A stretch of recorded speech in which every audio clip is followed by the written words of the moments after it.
We unfortunately have not been trained to the truths of life, paradoxically so. May I say something to you tonight to give you a true understanding of yourself, so that the same glory and success attained by others who understand themselves would also be yours. Man with a true knowledge of himself is a superb and supreme creature of creation. When Mother Nature created man, she deprived him of nothing.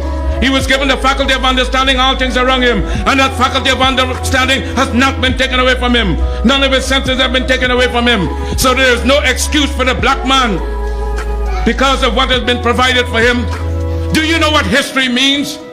History is the guidepost of a race.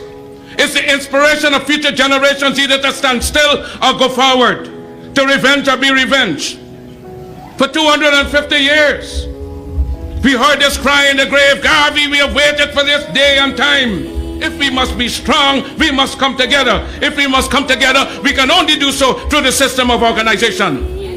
Because the first black heavyweight boxing champion of the world was Jack Johnson. He was a strong man. He was strong wherever he went.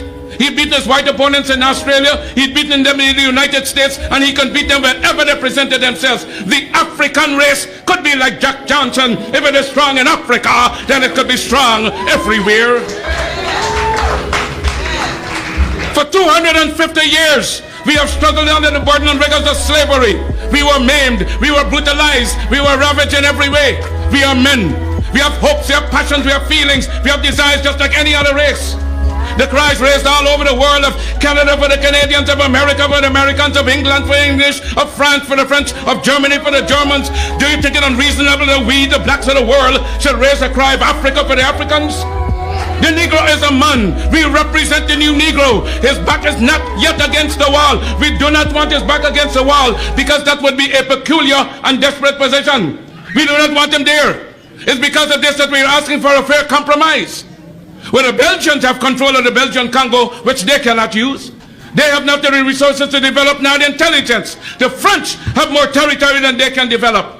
There are certain parts of Africa in which you cannot live at all. So it is for you to come together and give us a United States of Africa.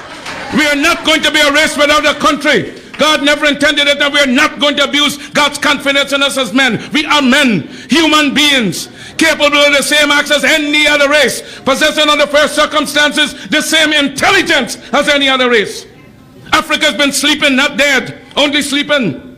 Today Africa is walking around not only on our feet, but on our brains. You can enslave, as was done for 300 years, the bodies of men. You can shackle the hands of men. You can shackle the feet of men. You can imprison the bodies of men. But you cannot shackle or imprison the minds of men. Dive down, black men, and dig. Reach up, black men and women, and pull all nature's knowledge to you.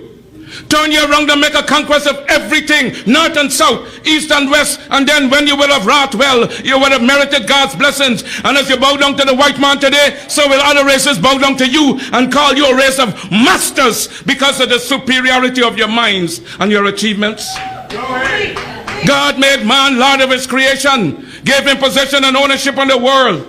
And you have been so darned lazy that you've allowed the other fellow to run away with the whole world, and now he's bluffing you and telling you that the world belongs to him and that you have no part in it. I don't have to apologize to anybody for being black, because God Almighty knew exactly what he was doing when he made me black. You race of cowards, you race of imbeciles, you race of good-for-nothings. If you cannot do what other nations have done, what other races have done, then you had better die. Can we do it? Yeah. We can do it. Yeah, because any leadership that teaches you to depend upon another race is a leadership that will enslave you. Yeah. Let me say that again. Any leadership that teaches you to depend upon another race is a leadership that will enslave you. They gave leadership to our foreparents, and that leadership made them slaves. But we've decided to find out leadership of our own to make ourselves free men. Babylon did it. Assyria did it. France under Napoleon did it. Britain under William Pitt, Earl of Chatham did it. America under George Washington did it. Africa with 400 million black people can do it. If you cannot do it, if you are not prepared to do it, then you had better die. Because when the history of mine is complete, future generations shall have in their hands the guide by which they shall know the sins of the 20th century. I know, and I know you to believe in time. But we shall wait patiently for 200 years, if need be, to face our enemies through our posterity.